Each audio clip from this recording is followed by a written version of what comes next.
இன்றைய நாளேடுகளில் ஒரு பார்வை. இன்று செவ்வாய்க்கிழமை 3ஆம் தேதி மார்ச் மாதம் 2015 ஆண்டு. முதலில் வீரகேசரி நாளேட்டின் பிரதான தலைப்புச் செய்தியினை பார்த்தால், மீது நம்பிக்கை வைத்து கரங்களை பலப்படுத்துங்கள். ஐநா மனித உரிமை பேரவையில் சர்வதேச சமூகத்திடமும் புலம்பெயர் அமைப்புகளிடமும் அமைச்சர் மங்கள கோரிக்கை என்ற செய்தி வெளியாகியுள்ளது. மனித உரிமை மீறல் குற்றச்சாட்டுகள் தொடர்பில் உள்ளக விசாரணைக்கான பொறிமுறையை அமைப்பதற்கு தேவையான செயற்பாடுகளை முன்னெடுத்து வருகின்றோம் எனவும், எனவே சர்வதேச சமூகமும் ஐக்கிய நாடுகள் மனித உரிமை அலுவலகமும் புலம்பெயர் அமைப்புகளும் எம்மீது நம்பிக்கை வைக்க வேண்டும் என்றும் மங்கள சமரவீரர் கேட்டுக் கொண்டுள்ளதாகவே அந்த செய்தியை வீரகேசரி நாளேடு பிரதான தலைப்புச் செய்தியாக வெளியிட்டுள்ளது. மற்றொரு செய்தியாக, கிழக்கு மாகாணத்தில் இணைந்து ஆட்சி அமைக்க முன்வாருங்கள். ஐக்கிய மக்கள் சுதந்திர முன்னணி உறுப்பினர்கள் 10 பேர் சம்பந்தனை சந்தித்து வலியுறுத்தல் என்ற செய்தி வெளியாகியுள்ளது. கிழக்கு மாகாண சபையில் இணைந்து ஆட்சி அமைப்பதற்கு முன்வருமாறு தமிழ் தேசிய கூட்டமைப்புக்கு ஐக்கிய மக்கள் சுதந்திர கூட்டமைப்பில் உள்ள 10 உறுப்பினர்கள் இணைந்து கோரிக்கை விடுத்துள்ளனர்.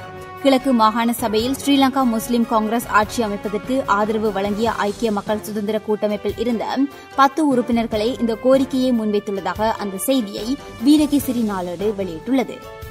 மற்றொரு செய்தியாக, பிரச்சினைகளுக்கு தீர்வின்றேல் நாடு தழுவிய வேலை நிறுத்தம், தேசப்பற்று சாரதிகள் நடத்துனர்கள் சங்கம் எச்சரிக்கை என்ற செய்தி வெளியாகியுள்ளது. தனியார் போக்குவரத்து சேவையில் ஈடுபடும் சாரதிகள் நடத்துனர்களின் பிரச்சினைகளுக்கு இன்று நள்ளிரவுக்குள் தீர்வு கிடைக்காவிட்டால் நாடு தழுவிய ரீதியில் வேலைநிறுத்த போராட்டம் வெடிக்கும் என தேசப்பற்று சாரதிகள் நடத்துனர்கள் தேசிய சங்கத்தின் தலைவர் ஊவதென சுமண தேரர் எச்சரிக்கை விடுத்துள்ளதாகவே அந்த செய்தி வீரகேசரி நாளேட்டில் கட்டமிடப்பட்ட செய்தியாக வெளியாகியுள்ளது. இது தொடர்பான விரிவான செய்தியினை வீரகேசரி நாளேட்டில் பார்க்கக்கூடியதாக அமைந்துள்ளது. இலங்கை தொடர்பில் அறிக்கை சமர்ப்பித்த சர்வதேச மனித உரிமை அமைப்புகள் என்ற செய்தி வெளியாகியுள்ளது.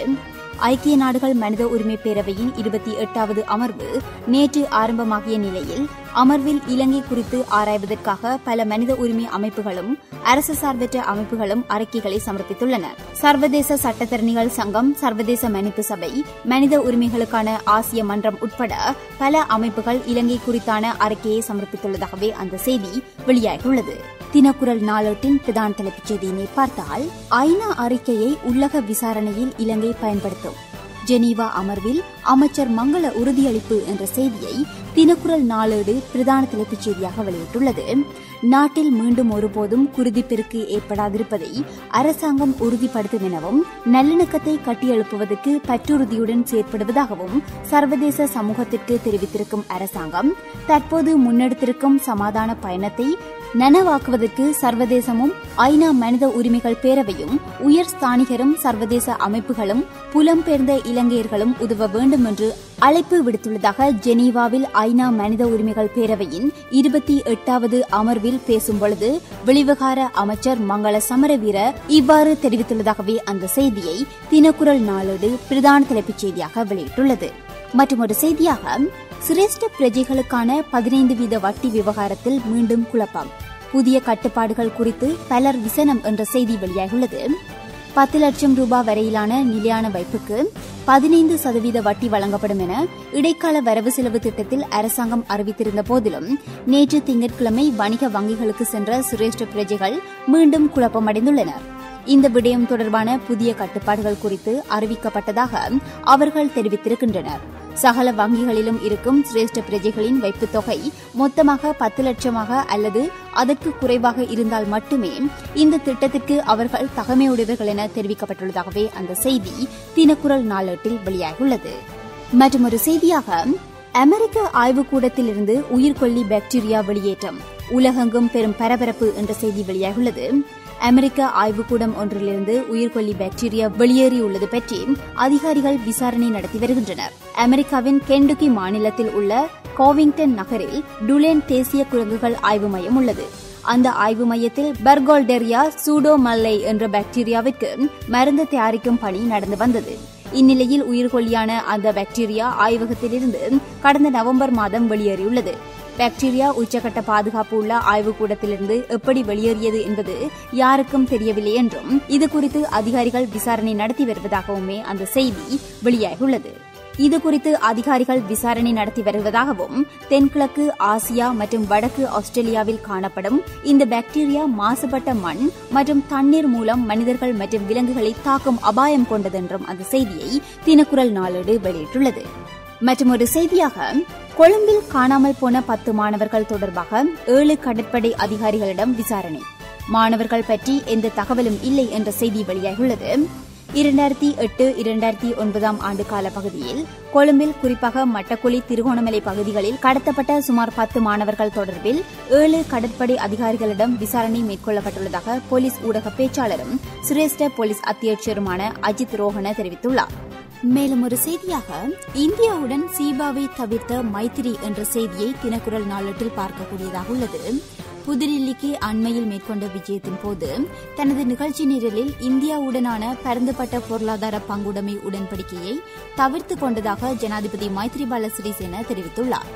எமது வர்த்தகத்திற்கு பாதிப்பான எந்த ஒரு உடன்படிக்கையையும் எந்த ஒரு நாட்டுடனும் மேற்கொள்ள மாட்டேன் என்று உறுதியளிக்க விரும்புகின்றேன் என வார இறுதி உள்ளூர் வர்த்தக சமூகத்துடனான சந்திப்பின் போது ஜனாதிபதி மைத்ரிபால தெரிவித்துள்ளதாகவே அந்த செய்தியை தினக்குரல் நாளேடு வெளியிட்டுள்ளது.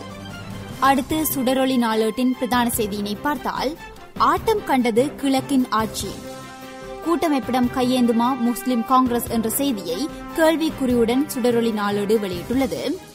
ஸ்ரீலங்கா முஸ்லிம் காங்கிரஸ் தலைமையில் கிழக்கு மாகாணத்தில் ஆட்சி அமைப்பதற்கு தாம் வழங்கியிருந்த ஆதரவை ஐக்கிய மக்கள் சுதந்திர முன்னணியின் 6 உறுப்பினர்கள் நேற்று வாபஸ் பெற்றுள்ளனர். இதனால் ஆட்சி அமைப்பதற்குரிய பலத்தை இழந்துள்ள முஸ்லிம் காங்கிரஸ் அடுத்த கட்ட நகர்வுகள் பற்றி தீவிரமாக பரிசீலித்து வருகின்றன. இதன்படி கிழக்கு மாகாணத்தில் ஆட்சியை தொடர்வதற்கு தமிழ் தேசிய கூட்டமைப்பின் உதவியை முஸ்லிம் காங்கிரஸ் கோரலாம் என எதிர்பார்க்கப்படுவதாகவே அந்த செய்தியை சுடரொளி நாளேடு பிரதான தலைப்புச் செய்தியாக வெளியிட்டுள்ளது. மற்றொரு செய்தியாக இலங்கை விவகாரத்தில் ஐநாவின் வகிப்பாகத்திற்கு அமெரிக்கா பாராட்டு என்ற செய்தி வெளியாகியுள்ளது. இலங்கை விவகாரத்தில் ஐநா மனித உரிமைகள் பேரவை வகித்த பங்கை அமெரிக்க ராஜாங்க செயலாளர் ஜான் கெரி பாராட்டியுள்ளார். ஜெனீவாவில் நேற்று ஆரம்பமான ஐநா மனித உரிமைகள் பேரவையின் 28வது கூட்டத்தொடரில் உயர்மட்ட பிரதிநிதிகளின் உரை அமர்வில் ஆற்றிய போதே அமெரிக்க ராஜாங்க செயலாளர் ஜான் கெரி இவ்வாறு தெரிவித்துள்ளதாகவே அந்த செய்தியை சுடரொளி நாளேடு பிரசுரித்துள்ளது. மேலும் ஒரு செய்தியாக இலங்கையில் ரோவின் பின்னணியில் இடம்பெற்றுள்ளது ஒரு கிளர்ச்சி சதி, சீற்றத்துடன் கூறியுள்ளார் மஹிந்த என்ற செய்தி வெளியாகியுள்ளது. இலங்கையில் ஒரு கிளர்ச்சி சதி இடம்பெற்றிருக்கின்றது. இதன் பின்னணியில் இந்தியாவின் புலனாய்வு பிரிவு இருந்துள்ளது. இப்படி சீற்றத்துடன் தெரிவித்துள்ளார் முன்னாள் ஜனாதிபதி மஹிந்த ராஜபக்ச. கிழக்கு மாகாணத்தில் உள்ள முஸ்லிம்களும் வடக்கு மக்களும் சர்வதேச சக்திகளால் தவறாக நடத்தப்பட்டுள்ளார்கள் என்றும் பாகிஸ்தானிலிருந்து வெளிவரும் ஆங்கில தினசரியான டோன் பத்திரிகைக்கு மஹிந்த ராஜபக்ச அளித்த செவ்வியிலேயே இவ்வாறு தெரிவித்துள்ளதாக சுடரொளி நாளேடு செய்தி வெளியிட்டுள்ளது. அடுத்து சிங்கள நாளேடான லங்காதீபவின் பிரதான தலைப்புச் செய்தியினை பார்த்தால், வாகனத்திற்கான தவணை பணத்தை செலுத்த முடியவில்லை என தனக்குத்தானே தீ வைத்துக் கொண்ட நபர் என்ற செய்தியை லங்காதீப நாளேடு பிரதான தலைப்புச் செய்தியாக வெளியிட்டுள்ளது. அம்பாறை மாவட்டத்தில் நிதி நிறுவனம் ஒன்றுக்குள் நுழைந்த நபர் ஒருவர் தனக்குத்தானே தீமூட்டிக் கொண்டதாக போலீஸ் ஊடக பேச்சாளர் தெரிவித்துள்ளார். தனது வாகனத்திற்கான தவணை கட்டணத்தை செலுத்த முடியாதுள்ளதாக தெரிவித்தே அவர் தனக்குத்தானே தீ வைத்துக் கொண்டதாகவும் தீக்காயங்களுக்குள்ளான நபர் அம்பாறை வைத்தியசாலையில் அனுமதிக்கப்பட்டுள்ளதாகவுமே அந்த செய்தியை லங்காதீப நாளேடு பிரதான தலைப்புச் செய்தியாக வெளியிட்டுள்ளது. மற்றொரு செய்தியாக சஜின் வாசிடம் லஞ்ச மற்றும் ஊழல் தவிர்ப்பு ஆணைக்குழு அதிகாரிகள் 5 மணித்தியால விசாரணை என்ற செய்தியை லங்காதீப நாளேடு மற்றொரு செய்தியாக வெளியிட்டுள்ளது. கடந்த அரசாங்கத்தின் வெளிவிவகார அமைச்சு கண்காணிப்பு நாடாளுமன்ற உறுப்பினர் சஜின் வாஸ் குணவர்த்தனவிடம் லஞ்ச மற்றும் ஊழல் தவிர்ப்பு ஆணைக்குழு அதிகாரிகள் விசாரணை நடத்தியுள்ளனர். ஏற்கனவே புலனாய்வு பிரிவினர் சஜின் வாசிடம் விசாரணைகளை நடத்தியிருந்தனர்.